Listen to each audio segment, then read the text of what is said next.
Hello viewers, 4DIYers here with another video for everyone. In this video here I'll be showing you how to repair a stuck vent actuator on a second generation Honda Pilot. This is a 2011 model. A stuck actuator will prevent you from selecting which vents you want the air to come from. So for example, you may be stuck on defrost, your feet, or through the middle dash vents.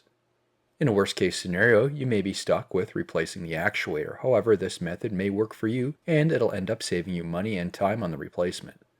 First is dropping down the glove box. Simply squish in the sides and then pull it straight down. Using my test-long borescope, this is by far the easiest way to locate the linkage. This is my NTS 700 model. A link to this will be included in the video description. Here you can see the white linkage. Eventually with time it'll start sticking and won't operate properly. You may be able to fit a standard screwdriver in there and then work the linkage back and forth while operating the control panel on the HVAC settings with the ignition on. When the ignition is on, this will power up the system so it's operable.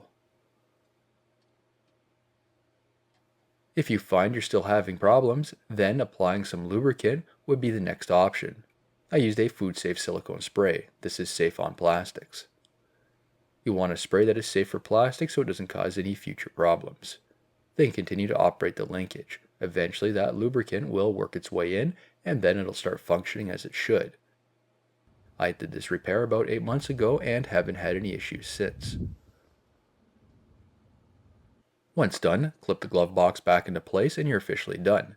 New videos released every week on my channel. Be sure to hit that thumbs up button. It's a huge help to me and leave a comment below if you found this tutorial helpful.